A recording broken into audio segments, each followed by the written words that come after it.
നടനും നിർമ്മാതാവുമായ ബാദുഷയ്ക്കെതിരെ നടൻ ഹരീഷ് കണാരൻ ചില ആരോപണങ്ങൾ ഉന്നയിച്ചിരുന്നു. ആ വിഷയത്തിൽ ബാദുഷയ്ക്കും ചില കാര്യങ്ങൾ പറയാനുണ്ട്. എന്താണ് അദ്ദേഹത്തിന് പറയാനുള്ളത് എന്ന് അദ്ദേഹം തുറന്നു പറയുകയാണ്. അദ്ദേഹത്തിൻ്റെ ആദ്യ പ്രതികരണം ന്യൂസ് മലയാളത്തിലൂടെ പുറത്തു വരികയാണ്. ഈ ഹരീഷ് കണാരൻ ചില ആരോപണങ്ങൾ താങ്കൾക്കെതിരെ ഉന്നയിച്ചിരുന്നു. എന്താണ് അതിൻ്റെ സത്യാവസ്ഥ? ഞാനിതിനൊന്നും പ്രതികരിക്കേണ്ടെന്ന് വിചാരിച്ചിരുന്നതാണ്. പക്ഷേ ഓരോ ദിവസം ചെല്ലുമ്പോഴും എൻ്റെ സോഷ്യൽ മീഡിയ പേജുകളിലേക്ക് ഇതിൻ്റെ പേരിൽ ഇപ്പോഴും തെറിയാണ്. രാവിലെ എഴുന്നേൽക്കുമ്പോൾ ഇത് തന്നെ കണ്ടുകൊണ്ടാണ് എഴുന്നേൽക്കണം. അതുകൊണ്ട് ഇനി ജനങ്ങൾ സത്യം അറിഞ്ഞോട്ടെന്ന് ഞാൻ വെക്കുവാൻ വേണ്ടിയാണ് ഞാനിന്നത് തുറന്നു പറയാൻ തയ്യാറായത്. പുള്ളി ആദ്യമായിട്ട് ഉന്നയിച്ച ഒരു ആരോപണം എന്ന് പറയുന്നത് പുള്ളിയുടെ തൊഴിൽ ഞാൻ നിഷേധിച്ചു എന്നുള്ളതാണ്. അതായത് 20 ലക്ഷം രൂപ എനിക്ക് കടം തന്നത് തിരിച്ചു ചോദിച്ചതിൻ്റെ പേരിൽ ARM സിനിമയിൽ നിന്ന് വരെ പുള്ളിയെ പുറത്താക്കി എന്നാണ് പുള്ളി ആദ്യം ഉന്നയിച്ച ആരോപണം. ആദ്യം അതിൻ്റെ ഒരു മറുപടി തരാം.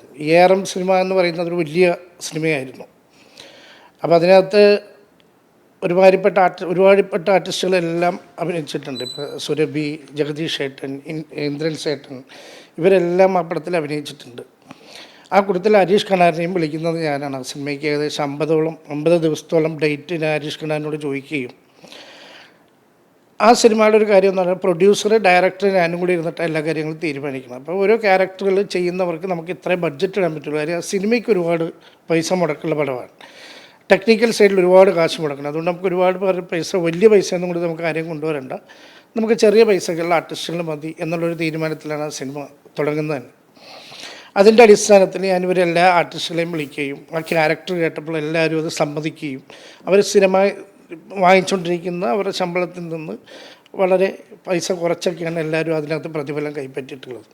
അതേപോലെ ഹരീഷ് കണാരനോടും പറഞ്ഞു, ഹരീഷേ ഇതാണ് സംഭവം, 50 ദിവസത്തെ ഡേറ്റ് വേണം, 5 ലക്ഷം രൂപയെ ബഡ്ജറ്റുള്ളൂ എന്ന് പറഞ്ഞപ്പോൾ അത് ഭയങ്കര കുറവായി പോയല്ല ബാധക, എനിക്കൊരു 15 രൂപയെങ്കിലും വാങ്ങിച്ചു തരുമോ എന്നുള്ളൊരു സാധനം വന്നപ്പോഴാണ് ഞാനല്ല പുള്ളീനെ ഒഴിവാക്കിയത്, പ്രൊഡ്യൂസറാണ് ഒഴിവാക്കിയത്. നമുക്ക് അത്രയും പൈസ കൊടുത്ത് ആളെ വെക്കാൻ പറ്റില്ല എന്ന് പറഞ്ഞ് പ്രൊഡ്യൂസറെ ഒഴിവാക്കി, അല്ലാതെ ഞാൻ ഒഴിവാക്കിയിട്ടില്ല. എന്നിട്ട് ഡയറക്ടർ ജിതിൻ അന്ന് തന്നെ പറഞ്ഞു ഞാനൊന്ന് പുള്ളീനെ വിളിച്ച് സംസാരിക്കട്ടെ എന്ന് പറഞ്ഞ് രാത്രി ഞങ്ങൾ ഇരിക്കുമ്പോൾ ജിതിൻ 2-3 പ്രാവശ്യം ഇയാളെ വിളിച്ചിട്ടും പുള്ളി ഫോൺ എടുത്തില്ല. അങ്ങനെയാണ് പുള്ളിക്ക് ആ അവസരം നഷ്ടപ്പെട്ടത്, അല്ലാതെ ഞാൻ അയാളുടെ അവസരം നഷ്ടപ്പെടുത്തിയിട്ടില്ല. അദ്ദേഹം പറയുന്ന ഈ സിനിമ, അദ്ദേഹം നേരത്തെ നിരവധി സിനിമകൾ ചെയ്തുകൊണ്ടിരുന്നതാണ്, ഇപ്പം സിനിമ കിട്ടുന്നില്ല, അതിൽ പിന്നിൽ ബാദുഷയുടെ കൈകളാണ്, അല്ലെങ്കിൽ ആ രീതിയിലുള്ള ആരോപണങ്ങൾ ഉന്നയിക്കുന്നുണ്ട്. എന്താണ് അതിനെക്കുറിച്ച്? എനിക്കും ഇപ്പോൾ സിനിമയില്ല. ഞാനൊരു സമയത്ത് ഹരീഷിനേക്കാൾ കൂടുതൽ സിനിമ ചെയ്തു, ഒരേ സമയം 12 സിനിമ വരെയും ചെയ്തുകൊണ്ടിരുന്ന ആളാണ്. ഇപ്പോൾ എനിക്ക് സിനിമയില്ല. ഞാൻ പ്രൊഡക്ഷൻ സൈഡിലോട്ട് ഇറങ്ങിയതിന് ശേഷം എനിക്കും വർക്ക് വളരെ കുറച്ച് വരുന്നുള്ളൂ. അങ്ങനെ ഹരീഷ് ഒരിക്കലും പറയാൻ പറ്റില്ല. കാര്യം ഞാനിപ്പോൾ ലാസ്റ്റ് ചെയ്തത് ആശകളായിരം എന്ന് പറഞ്ഞ സിനിമയാണ്. ആശകളായിരം ഗോകുലം മൂവീസിൻ്റെ പടമാണ് ഞാനിപ്പോൾ ലാസ്റ്റ് വർക്ക് ചെയ്ത പടം. ആ സിനിമയിൽ അതിൻ്റെ writer Jude Antony, director Prajith, നിർമ്മാതാവ് കൃഷ്ണമൂർത്തി സാറ്, ഇത്രയും പേരോട് ഞാൻ ഒറ്റ ഡിമാൻഡ് വെച്ചിരുന്നുള്ളൂ, ഈ പടത്തിൽ ഹരീഷ് കണാരൻ ഒരു വേഷം കൊടുക്കണം. ഇല്ലെങ്കിൽ അവരോട് എനിക്ക് ചോദിക്കാവുന്നുള്ളൂ, സത്യാവസ്ഥ പറയാമല്ലോ, നിർബന്ധമായ ആൾക്കൊരു വേഷം കൊടുക്കണം. അപ്പോൾ അവർ സമ്മതിച്ചില്ല. കാര്യം പുതിയ പിള്ളേരെ വെച്ച് ഇപ്പോൾ പുതിയ തലമുറ വന്നുകൊണ്ടിരിക്കുകയാണ്. അപ്പോൾ പുതിയ തലമുറ വരുന്നതനുസരിച്ച് പഴയ ആൾക്കാർ ഔട്ടായിക്കൊണ്ടിരിക്കും എന്നുള്ളത് സത്യം സിനിമയിലുള്ളത് തന്നെയാണ്. അല്ലാതെ ഒരു കലാകാരനെ ഒരിക്കലും നമുക്ക് ഒഴിവാക്കി മാറ്റി നിർത്താൻ പറ്റില്ല. പുതിയ പിള്ളേർ വന്നു കഴിയുമ്പോൾ അവരിലോട്ട് ആൾക്കാർ പോകും. അപ്പോൾ ഇവർ പറഞ്ഞു വേണ്ട, നമുക്ക് പുതിയ ആരെങ്കിലും പറഞ്ഞു. ഞാൻ പറഞ്ഞു ഈ സിനിമ ഞാൻ വർക്ക് ചെയ്യണമെങ്കിൽ എനിക്ക് ഒറ്റ ഡിമാൻഡേ ഉള്ളൂ, ഹരീഷ് കണാരൻ ഇപ്പഴത്തിൽ അഭിനയിച്ചിരിക്കണം.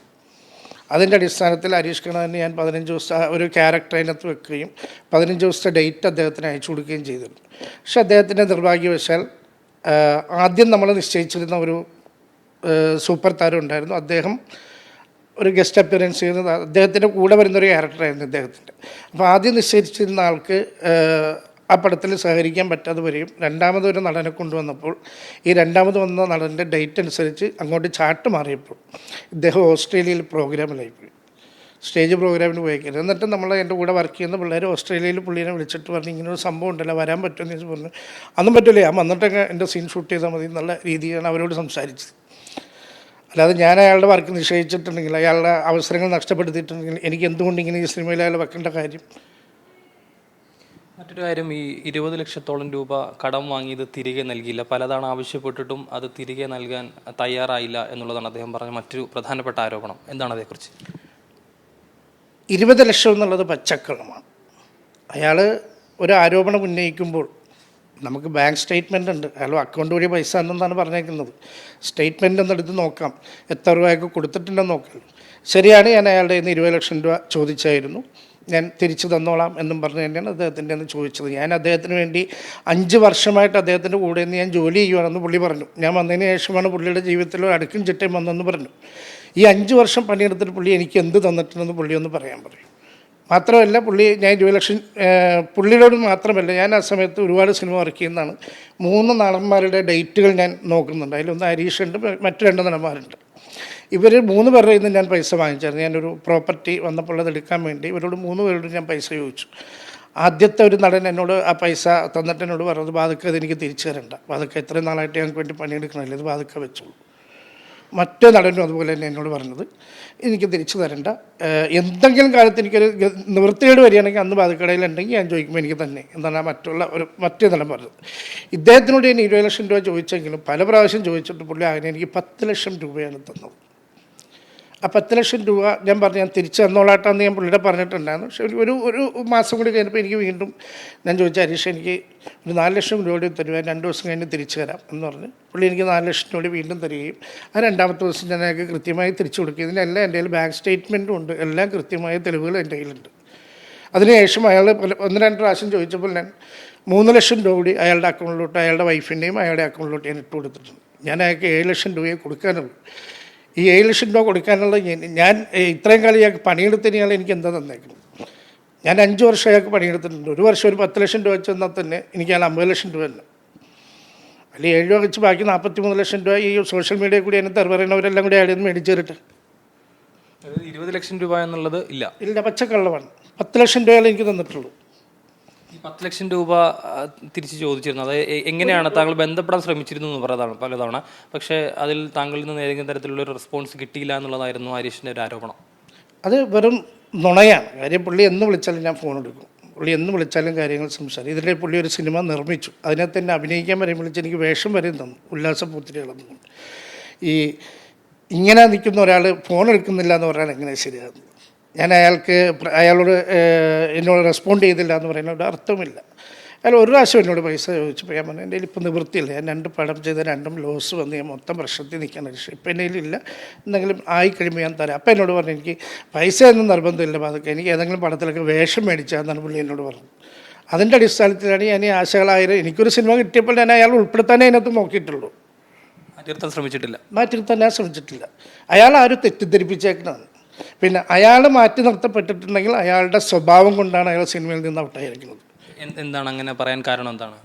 മിക്ക സെറ്റുകളിലും അയാളെ പറ്റി പ്രോബ്ലംസ് ഉണ്ടായിട്ടുണ്ടാവും. നിങ്ങൾ ഒരുപാട് ഒരു നിസ്സാര ഒരു അനുഭവം ഞാൻ അയാളോട് പറഞ്ഞു. ആ പ്രശ്നം തീർക്കാൻ ഞാൻ ഒരുപാട് പാടുപെട്ട ആളാണ്. പടത്തിൻ്റെ പേരൊന്നും പറയുന്നില്ല. ബിജു മേനോൻ നായകനായിട്ടുള്ള ഒരു സിനിമയിൽ ഇയാൾ അഭിനയിക്കുന്ന സമയത്ത് സ്വന്തം വണ്ടിയിൽ വരികയും അപ്പോൾ റൂമിൽ നിന്ന് ലൊക്കേഷൻ വരെ പ്രൊഡക്ഷൻ വണ്ടി കൊടുത്തിട്ട് അതിൽ കയറാതെ പുള്ളിയുടെ ഓൺ വണ്ടിക്ക് വരികയും ആ ഓൺ വണ്ടിക്ക് വന്നതിന് ഒരു 750 രൂപയുടെ ഡീസൽ കൊടുത്തുള്ളൂ. അത് പറ്റില്ല, എനിക്ക് 2500 രൂപ ഡീസൽ കിട്ടിയേ പറ്റുള്ളൂ എന്നും പറഞ്ഞ് ക്യാരവാനിൽ കയറിയിരുന്നു. ഉച്ചവരെ ഷൂട്ടിന് ഇറങ്ങിയില്ല. പിന്നെ ഏറ്റവും ലാസ്റ്റ് എൻ്റെ ഒരു അനുഭവം പറഞ്ഞുതരാം. ഇയാളുടെയൊക്കെ ഈ നിർമ്മൽ പാലാഴിനെയും ഹരീഷ് കണാറിനെയൊക്കെ ഈ മിമിക്രി വേദികളിലൂടെയും സ്റ്റേജ് ഷോയിലൂടെയൊക്കെ കൊണ്ടുവന്ന ഒരു ഡയറക്ടറുണ്ട്, രാജീവ് റിംഗ്ഫോർത്ത് എന്നാണ് പുള്ളിയുടെ പേര്. രാജീവ് ഒരു 3 വർഷം മുമ്പാണ് ഞങ്ങളൊരു കണാരോണമെന്നും പറഞ്ഞ് ഒരു വെബ് സീരീസ് ചെയ്യുവാണ്. ഇവരുടെ കൂട്ടുകാരനാണ് ഇയാൾ, ഇവരുടെ ടീമാണ് എല്ലാം ഇതിനകത്ത് അഭിനയിക്കുന്നത്. ഞാനപ്പോൾ എറണാകുളത്ത് നിൽക്കുവാണ്. അവിടെ ഞാൻ ആസാദ് എന്ന് പറയുന്ന ഒരു പ്രൊഡക്ഷൻ കൺട്രോളിനെ ഏൽപ്പിച്ചേക്കുന്നത്. രാവിലെ മുതൽ ഹരീഷ് കണ്ണാനെ വിളിച്ചിട്ട് ഫോൺ എടുക്കുന്നില്ല. കംപ്ലീറ്റ് സെറ്റ് അവിടെ റെഡിയാക്കി, ഇയാൾ വന്നാലേ ഷൂട്ട് നടക്കുള്ളൂ. ഉച്ചയായപ്പോൾ ഇയാളെ കാണാതെ ഇയാളുടെ വീട്ടിൽ അന്വേഷിച്ച് കഴിയുമ്പോൾ ഇയാൾ കിടന്ന് ഉറക്കുവാണ് നടക്കുന്നത്. ഇങ്ങനെയുള്ള ഉത്തരവാദിത്വമില്ലായ്മ കൂടി പുള്ളിക്ക്. പിന്നെ ഒരു പടത്തിന്, ഒരു വലിയ പടമൊക്കെ ആണെങ്കിൽ പുള്ളി എല്ലാത്തിനും റെഡിയായിരിക്കും. ഒരു പുതിയ ഡയറക്ടറെയോ ഒരു ചെറിയ പടമൊക്കെ ആണെങ്കിൽ അതിൻ്റെ പ്രമോഷനോ ഒന്നും ഇയാൾ സഹകരിക്കില്ല. ഇയാളുടെ പ്രശ്നങ്ങൾ തീർക്കൽ തന്നെയാണ് എൻ്റെ മെയിൻ ജോലി. എനിക്ക് മറ്റു 2 ആർട്ടിസ്റ്റിലേക്ക് ഇങ്ങനത്തെ പ്രശ്നമൊന്നും ഉണ്ടായിട്ടില്ല. ഇയാളുടെ ഭാഗത്തു നിന്ന് ഒരുപാട് പ്രശ്നങ്ങൾ ഇങ്ങനെ ഉണ്ടായിട്ടുണ്ട്. അത് ഓരോ സെറ്റിൽ നിങ്ങൾക്ക് ഓരോ ആൾക്കാരോട് അന്വേഷിച്ചാൽ പറയാം. ഇയാൾ വർക്ക് ചെയ്തിട്ടുള്ള ഓരോ പടത്തിൻ്റെ സെറ്റിലും ഇയാൾ എന്തെങ്കിലുമൊക്കെ ഒരു പ്രശ്നം ഉണ്ടാക്കിയിട്ടുണ്ടാവും. അങ്ങനെ ഇയാൾ സ്വമേധയാ ഇയാൾ ആ പടങ്ങളിൽ നിന്ന് ഔട്ടായി പോയതാണ്, കയ്യിലെ സ്വഭാവം കൊണ്ട് ഔട്ടായതാണ്. അല്ലാണ്ട് ഒരാൾ സിനിമയിൽ നിന്ന് ഒരു കഴിവുള്ള ഒരു കലാകാരനെ ചുമ്മാതെ ആരും പുറത്താക്കില്ല. അയാളിൽ നിന്ന് അനുഭവങ്ങൾ മോശമായി കഴിയുമ്പോഴാണ് പുറത്താക്കപ്പെടുന്നത്. മറ്റൊരു കാര്യം, ഈ ചാരിറ്റിയായിട്ട് ബന്ധപ്പെട്ട് ചില ആരോപണങ്ങളൊക്കെ ഉന്നയിച്ചിട്ടുണ്ടായിരുന്നു. അതിൽ പ്രധാനപ്പെട്ടത് ബാദുഷ വഴിയാണ് പണം നൽകുന്നത്, അത് ബാദുഷ ആ രീതിയിൽ അത് ഉപയോഗിക്കുന്നു, തങ്ങൾക്ക് അതുമായി ബന്ധപ്പെട്ട ഏതെങ്കിലും തരത്തിലുള്ള കാര്യങ്ങളൊന്നും ലഭിക്കുന്നില്ല എന്നൊക്കെ അദ്ദേഹം പറഞ്ഞിട്ടുണ്ടായിരുന്നു. ഞാൻ കൊറോണ സമയത്ത് ഞങ്ങൾ ഇവിടെ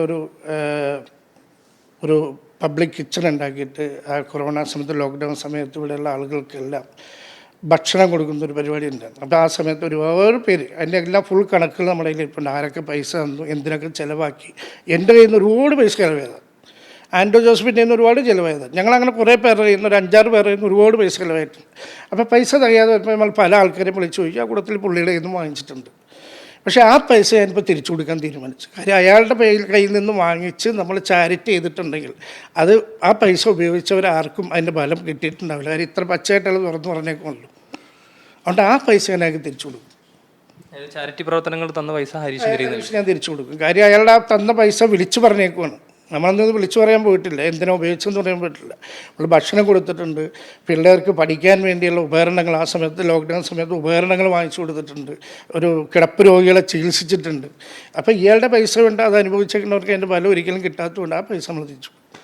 ഈ ഹരീഷിൽ നിന്ന് 7 ലക്ഷം രൂപയോളം കൊടുക്കാനുണ്ടെന്ന് പറഞ്ഞു. അപ്പോൾ ആ പണം എങ്ങനെ തിരികെ നൽകുമോ, അതെങ്ങനെയാണ്? അല്ല, ഞാനതിപ്പോൾ നിയമപരമായിട്ട് കാര്യങ്ങൾ നീക്കിയേക്കുവാണ്. കാര്യം എന്നെ ഇത്രയും അപമാനിച്ച് ഭയങ്കരമായ മാനനഷ്ടം എനിക്ക് ഉണ്ടാക്കിയിട്ടുണ്ട്. അപ്പോൾ ഞാൻ അഡ്വക്കേറ്റുമായിട്ട് ആലോചിച്ചിട്ട് അദ്ദേഹത്തിനത് നിയമ നടപടികളുമായിട്ട് പോവുകയാണ്.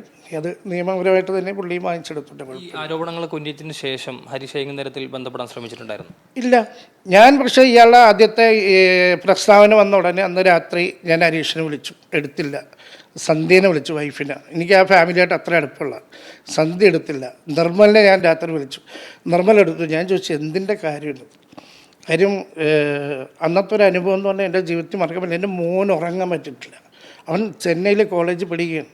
അവന് രാത്രിയൊന്നും ഉറക്കമില്ല. അവൻ ഇതുവരെ കോളേജിൽ പോയിട്ടില്ല, ഇന്ന് വരെ കോളേജിൽ പോയിട്ടില്ല. അതിനുശേഷം ഞാൻ അതൊക്കെ കൊണ്ട് ഇന്നൊക്കെ തുറന്നു പറയുന്ന വെച്ചാൽ കാര്യം എൻ്റെ പിള്ളേരുടെ ഭാവി പോലും ഇല്ലാതായി പോയിക്കൊണ്ടിരിക്കുക ഓരോ ദിവസം ചെല്ലും തോറും. എൻ്റെ മോളൊരല്പം ബോൾഡാണ്, പക്ഷെ മോനൊരല്പം സോഫ്റ്റ്. അവന് ഇത് താങ്ങാൻ പറ്റുന്നില്ല. അവന് ഇതുവരെ കോളേജിൽ പോലും പോയിട്ടില്ല. അവനിപ്പോൾ ഇവിടെ വന്ന് നിൽക്കുക. എനിക്ക് അടുത്ത മാസം കൊണ്ട് അവനെ കോളേജിലൊക്കെ ആക്കണം. അപ്പോൾ ഇതൊക്കെ ഞാൻ തുറന്നു പറഞ്ഞാൽ എനിക്ക് കൊണ്ടേ വിടാൻ പറ്റുള്ളൂ. അതായത് കുടുംബപരമായി വലിയ രീതിയിലുള്ള മാനസിക ബുദ്ധിമുട്ട് നേരിട്ടു. ഭീകരമായിട്ട് കുടുംബപരമായിട്ട് എൻ്റെ ഫാമിലിയിൽ എല്ലാവർക്കും മാനക്കേടുണ്ടായി. സിനിമയാണ് ഞാൻ ഒരുപാട് പേർക്ക് പൈസ കൊടുക്കേണ്ടില്ല, നീ പറയുന്നില്ല. ഞാൻ അതിൻ്റെ 2 പടം ഞാൻ ഭയങ്കരമായിട്ട് ലോസിൽ പോയതുകൊണ്ട് എനിക്ക് ആ സമയത്ത് സഹായിച്ചവരൊക്കെ തിരിച്ചു കൊടുക്കാൻ പറ്റില്ല. ഇനിയിപ്പോൾ അടുത്ത പടം റേച്ചൽ ഞാൻ ഇമ്മീഡിയറ്റ് ഇറക്കാൻ പോവാണ്. അത് ഇറങ്ങിക്കഴിഞ്ഞ് എനിക്ക് ഇതൊക്കെ വീട്ടുന്ന ഒരാളാണ് ഞാൻ. അതെല്ലാം വീട്ടുന്നൊരു വ്യക്തിയാണ്. മേടിച്ചിട്ടുണ്ടെങ്കിൽ ഞാൻ തിരിച്ചു കൊടുക്കുകയും ചെയ്യും. അപ്പോൾ ഇനിയിപ്പോൾ എങ്ങനെ ഹരീഷിനെതിരെ നിയമ നടപടികളുമായി മുന്നോട്ട് പോകണം, അങ്ങനെയാണോ തീരുമാനം? തീർച്ചയായിട്ടും നിയമ നടപടിയായിട്ട് മുമ്പോട്ട് പോവുകയാണ് പുള്ളിക്ക്. അതിന് മാനനഷ്ടം കൊടുത്തേ പറ്റുള്ളൂ. അത്രയ്ക്ക് മാനം നഷ്ടപ്പെടുത്തിയല്ലോ. ഏതായാലും ബാദുഷയുടെ പ്രതികരണമാണ് നമ്മൾ കേട്ടത്. ഈ വിഷയത്തിൽ ഹരീഷ് കണാരനുമായുള്ള പൈസ ഇടപാടുമൊക്കെ അദ്ദേഹം കൃത്യമായി തന്നെ പറഞ്ഞിട്ടുണ്ട്. ഏതായാലും ഹരീഷിനെതിരെ നിയമപരമായി മുന്നോട്ട് പോകും എന്നുള്ളതാണ് ബാദുഷ വ്യക്തമാക്കുന്നത്. കൊച്ചിയിൽ നിന്നും ക്യാമറമാൻ ജിതിനൊപ്പം അബ്ദുൾ റഹീം, ന്യൂസ് മലയാളം.